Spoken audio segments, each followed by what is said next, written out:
So I want to show you specifically how I set this up with the magic arm. So the first thing, I'm just going to pull this all apart.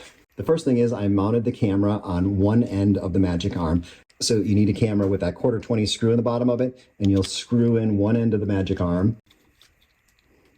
Just tighten it up there so it doesn't move around. I love the C920 because it does have that ability to adjust. If you're using a Brio, I would recommend putting a little adapter. I'll have a link to that down below. That'll allow you to make some adjustments after you set up the magic arm. Because we've got a little male screw part here and a male screw part there. Screw this on to the bottom of this and it'll allow you to mount this a little higher up on the plate that normally would have a camera on it. So just create that, tighten it down.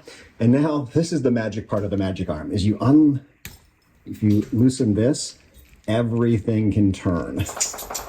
So it gets a little bit complicated to get it to sit exactly where you want it, but let's get it there. That's where I want it, about, the middle of the glass. And then just take this and tighten it down. There we go. And everything tightens. And then with the C920, like I said, you can still do some minor adjustments. And with the way this works, it has to have this black cover on it. Let me flip this back over.